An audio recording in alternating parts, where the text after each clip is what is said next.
Defending champions RCB versus LSG నిన్న match అయితే అందరూ చూసే ఉంటారు.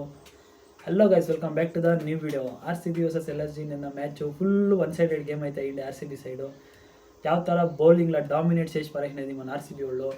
పోయి అది ఎవరో అభినందన్ సింగ్ అనే ప్లేయర్ని ఆడిపిస్తూ ఉంటారు కదా గురు. ఇట్లా బౌలర్ని పెట్టుకొని రసిక్ సలాం అట్లా బౌలర్ని పెట్టుకొని ఎవరెవరిని ఆడిపిస్తారు కదా, ఆ వ్యక్తి చూస్తే వేసేసి ఇస్తూ ఉండే. ఓన్ ఇడండా ఇడిచిపెట్టండా అది అయ్యా తీసేసి టీంలో ఇంకా కూడా కొత్త బౌలర్ని అయితే తెచ్చినారు మన ఆర్సీబీ వాళ్ళు. పర్ఫెక్ట్ రీప్లేస్మెంట్ అనుకుంటాను. దయాల్కి మంచి వేరియేషన్ అయితే ఉంది బౌలర్ దగ్గర. వద్దాము ఒక తొట్టి నుంచి మాట్లాడుకుని వద్దాము మ్యాచ్ గురించి అయితే. ఇతవా టాస్ ఆర్సీబీ గెలుస్తూ ఉన్నట్లనే మేము బౌలింగ్ చేస్తాము, మీరు బ్యాటింగ్ చేయండి అని చెప్పేసి మన కెప్టెన్ రజత్ పటిదార్ అంటూ ఉన్నట్లనే ఓకే అని చెప్పేసి కెప్టెన్ రిషబ్ పంత్ అయితే అవును మేము ఒక మంచి టోటల్ చేయాలా అని చెప్పేసి ప్లానింగ్ చేసుకొని వచ్చింటారు. కానీ ఆ టోటల్ వచ్చలేదు. పవర్ ప్లేయర్ అనే ఫుల్ డామినెన్స్ చేసి పడేయండి మన ఆర్సీబీ వాళ్ళు. ఫస్ట్ ఇన్నింగ్స్ గురించి మాట్లాడేదైతే మిచ్చాల్ మార్సు 40 రన్స్ 32 బాల్స్లో వీళ్ళొగరైనా మంచి ఓకే ఆడుతూ ఉండిందని చెప్పాలంటే. ಮತ್ತು కృణాల్ పాండే అయితే తెలుసు కదా ಯಾವ ಥರ బౌన్సర్లు వేసి అనకూడదు అవుట్ చేసి పారేస్తారు. ಮತ್ತು ఏడమ్ మార్క్రమ్ వస్తారు. ఏడమ్ మార్క్రమ్ అయితే ఫామ్లో అయితే లేదు. రసిక్ సలాము ఏమన్నా బౌలింగ్ చెప్పండి పవర్ ప్లేలలో మంచి రీప్లేస్మెంట్ అయితే మన ఆర్సీబీ తెచ్చినారు దయాల్కి. ಮತ್ತು రిషబ్ పంత్ అయితే వస్తారు బ్యాటింగ్కి. రిషబ్ పంత్కి జస్సెసర్ బిಟ್ಟು మంచి షార్ట్ పిచ్ డెలివరీ అయితే చేస్తారు. వాళ్ళకి ఎల్బోకి తగిలి అన్ఫార్చునేట్గా ఒకరు వచ్చి ఏమో లోపలనే నిగల్ అయినట్లు వేసి వాపస్ పోతారు ఫీల్డ్ నుంచి, ఆడేకైతే లేదు అని చెప్పేసి.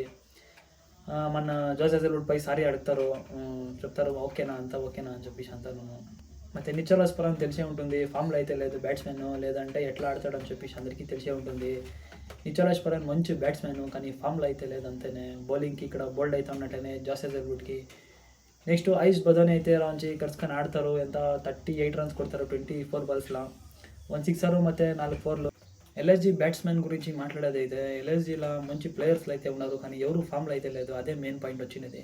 మిచాల్ మార్స్ అయ్యండి, నిచోలస్ పురం అయ్యండి, ఎడమ్ మార్క్రమ్ అయ్యండి, ಯಾವ ಥರ ప్లేయర్స్ అని చెప్పేసి పాస్ట్లో మీరు అయితే చూసే ఉంటారు. లాస్ట్ ఐపీఎల్ అంతాను వీళ్ళు సద్యానికి అయితే ఫామ్లో లేదు. మస్తు కంబ్యాక్ ఇస్తారని అనిపిస్తూ ఉంది. నేను అనుకునేది ఏమంటే నిన్న ఒక 200+ వచ్చింటే బాగుంటా ఉండే. ఆర్సీబీకి మంచి కాంపిటీషన్ అయితే ఉంటా ఉండే, నేను ఎక్స్పెక్ట్ చేస్తూ ఉంటాయి. కానీ వీళ్ళు అయితే అక్కడ 150 ఇచ్చేదానికనే కష్టమవుతుంది గురు. ఆడ ఇంక 250 ఆడ యోచన చేస్తారు చెప్పండి మీరే. ఆర్సీబీ ఇన్ కేసు ఏమైనా ఆర్సీబీకి టార్గెట్ ఏమైనా 200+ రన్స్ చిక్కినింటే చేసి గెలిచినింటే 5 టైమ్స్ కన్సిక్యూటివ్గా 200+ రన్స్ కొట్టేది ఓ ఫస్ట్ టీం అయితే ఉండే. అదొక రికార్డ్ అయితే ఉండే ఆర్సీబీది. ఇదంతా చూస్తూ ఉంటే ఫస్ట్ బ్యాటింగ్ చూస్తూ ఉన్నట్లనే ఎల్ఎస్జీది నాకు అనిపించింది ఏమంటేనే వీళ్ళు వాళ్ళే టాస్ గెలిచింటే బాగుంటా ఉండే అనిపిస్తుంది. ఎలా అంటే మనకు ఫస్ట్ బ్యాటింగ్ ఇస్తూ ఉంటారు. మన ఆర్సీబీ వాళ్ళు తెలుసు కదా బ్యాటింగ్ ಯಾವ ಥರ ఆడుతుందని చెప్పేసి ఒక 250 240 ఆ ಥರ కొడతా ఉంటారు. దాన్ని చేసేదానికి చేస్తూ ఉంటారు. ಮತ್ತೆ తెలియదు ఫామ్కి వచ్చిడిದ್ರು. ఎలా అంటే క్రికెట్ ఈజ్ ఫన్నీ గేము, ఎవడు ಯಾವ ಥರ చేంజెస్ అవుతుందని చెప్పేకయ్యలేదు. వీళ్ళు ఆడే ఆటలు చూసేసి అయ్యో నేనే వస్తాను రాపా అని చెప్పేసి బ్యాండేజ్ ఆగానే సుట్టుకొని వచ్చినప్ప తిరిగి ఆడేదానికి రిషబ్ పంత్. కానీ ఏం చేసే కాలేదు. వాళ్ళు కొంచెం డిస్ట్రాక్టెడ్ మైండ్లో ఉంటారు. ఎలా అంటే అదొక దీంట్లో ఉంటారు ఇంజరీ అయ్యింది అని చెప్పేసి ఆ మైండ్ సెట్లో అట్లే ఆడుకున్నట్లే అవుట్ అయిపోతారు. సెకండ్ ఇన్నింగ్స్ గురించి మాట్లాడేదైతే పిల్ సాల్ట్ ಮತ್ತು విరాట్ కోహ్లీ ఓపెనింగ్ అయితే వస్తారు. మన Virat Kohli impact player opening వస్తారు. చూసింటారు ఫస్ట్ ఇన్నింగ్స్లో అయితే ఫీల్డింగ్ అయితే వచ్చిండలేదు విరాట్ కోహ్లీ. ఎలా అంటే ఏమో కొంచెము వాళ్ళకి ఇంజురీ టైప్ ఏమో ఉంది అని చెప్పేసి లైట్గా దాన్ని చాలా చేసుకునేది వద్దు, చూడటానికి ఇంకా కంట్రోల్ చేద్దాము, అప్కమింగ్ అంత ఇంపార్టెంట్ గేమ్స్ ఉంటుంది అని చెప్పేసి మంచి డిసిజనే మన ఆర్సీబీ మేనేజ్మెంట్ సైడ్ నుంచి.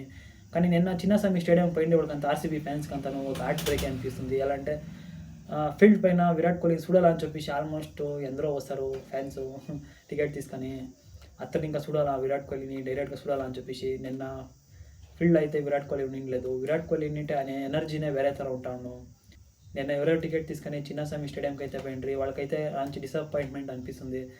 అట్లీస్ట్ ఇంపాక్ట్ ప్లేయర్గా వచ్చి ఆడే కదా, అది ఒక రవాంచి వర్త్ అనిపిస్తుంది. లేదంటే రాలేదని అంటే విరాట్ కోహ్లీ ఇంకా చాలా బేజారు పడిపోతూ ఉంటారు ఆర్సీబీ ఫ్యాన్స్ అయితే.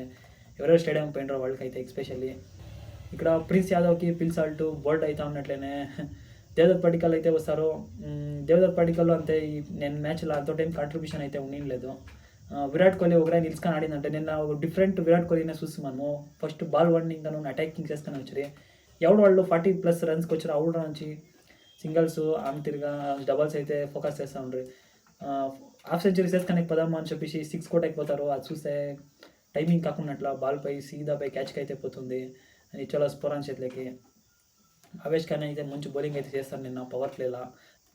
ఆవేష్ ఖాన్ ఏమన్నా కరెక్ట్గా బౌలింగ్ చేయకపోయినంటే పవర్ ప్లేలా మన కింగ్ విరాట్ కోహ్లీ మంచి అటాకింగ్ మూడ్లో అయితే ఉండే. పక్క 80+ రన్స్ అయితే వస్తూ ఉండే అని నాకు అనిపిస్తూ ఉండే. అట్లే అనుకుంటున్నాయి కానీ మన విరాట్ కోహ్లీ అయితే వస్తా రన్స్ స్లో అయితే అయిపోయా లాస్ట్లో.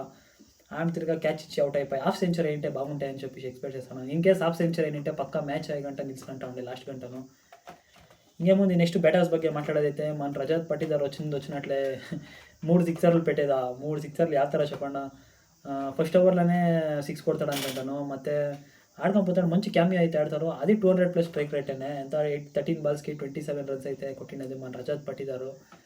ಮತ್ತು జితేష్ శర్మనంతే ఎంచప్పుడు కూడా ఆడతారు మీరు ఈ స్కోర్ని ఎంచప్పుడు కొట్టేది అని చెప్పేసి 6 కొట్టకపోతే ఆవేష్ ఖాన్ అటాక్ చేస్తారు. లాస్ట్ టైము తెలుసు కదా రైవల్రీ ఎట్లుండే ఆ హెల్మెట్ ఎత్తి పారేసింది ఎల్ఎస్జీ వాళ్ళు మన చిన్నస్వామి స్టేడియంలో అంతా ఆ సెలబ్రేషన్స్ అంతా ಯಾವ ಥರ ఉండే అని చెప్పేసి జ్ఞాపకం ఉంటుంది.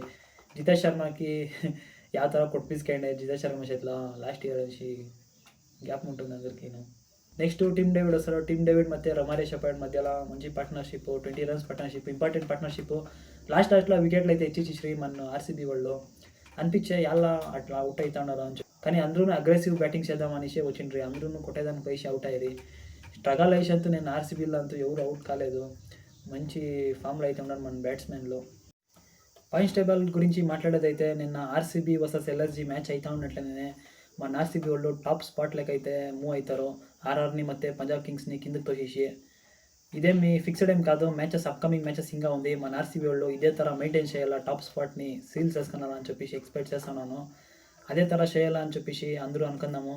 ఆర్ఆర్ పంజాబ్ కింగ్స్ ఎస్ఆర్హెచ్ అయితే కింద ఉన్నారు. ಮತ್ತು లాస్ట్ చూడొచ్చు కేకేఆర్ ಯಾವ ಥರ కరుచుకున్నారని చెప్పేసి 5 మ్యాచ్ల్లో 4 మ్యాచ్లు సోలి ఒక మ్యాచ్ అయితే డ్రా అయితే అయింది వాళ్ళకి. చూడొచ్చును వాళ్ళు ಯಾವ ಥರ స్టార్టింగ్లో ట్రోల్ అయితే చేసిండ్రు ఆర్సీబీని ఇన్స్టాగ్రామ్ పేజ్లో. అది నేను అఫీషియల్ పేజ్ అనే పోస్ట్ చేసింది ఇదేమి 49 ఆల్అవుట్ అది ఇది అని చెప్పేసి వాళ్ళది వెల్కమింగ్ ఉంటుంది కదా ఐపీఎల్ స్టార్ట్ అయ్యిన ముంచే వెల్కమింగ్ వీడియో ఒకటి ఉంటుంది కదా. ఆ వీడియోలో మన ఆర్సీబీని ఒక ఇండైరెక్ట్గా 49 అని చెప్పేసి ఆ సిగ్నల్ అంతా చూపించిండ్రి.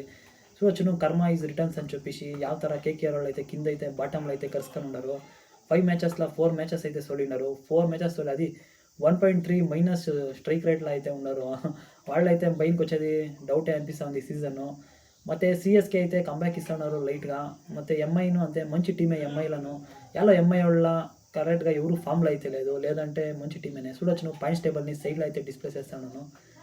ಮತ್ತು మనకి టక్కర్ ఇచ్చే వాళ్ళు అంటే పాయింట్స్ టేబుల్లో ఎవరంటే ఆర్ఆర్ఐని పంజాబ్ కింగ్స్ ఎస్ఆర్హెచ్ లేకపోయినాను ఆర్ఆర్ ಮತ್ತು పంజాబ్ కింగ్స్ ఇద్దరులో ఎవరైనా ఒకరు పక్క కాంపిటీషన్ అయితే ఇస్తారు మన ఆర్సీబీకి పాయింట్స్ టేబుల్లో.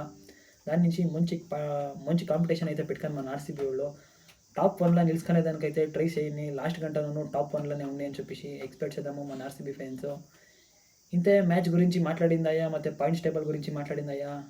నెక్స్ట్ యాదైనా ఇంపార్టెంట్ మ్యాచెస్ అయితే వీడియోస్ అయితే చేసేస్తాను. నిన్న యాక్చువల్గా ప్రివ్యూ వీడియో అయితే చేయాల్సి ఉండే ఆర్సీబీ వర్సెస్ ఎల్ఎస్జీ మ్యాచ్ని చేసేదానికి కాలేదు. నేనైతే ఎక్స్పెక్టేషన్ ఉండే నాకు 1 సైడెడ్ గేమ్ అవుతుంది ఇరుగురు ఏం ఎల్ఎస్జీ పైన ఆడతారు అని చెప్పేసి ఉండే. నిన్న కమ్మీ స్కోర్ అయితే కొట్టినారు ఎల్ఎస్జీ వాళ్ళు. మంచి కాంపిటీషన్ ఉంటే బాగుండే అని అనుకుంటా ఉంటున్నాయి.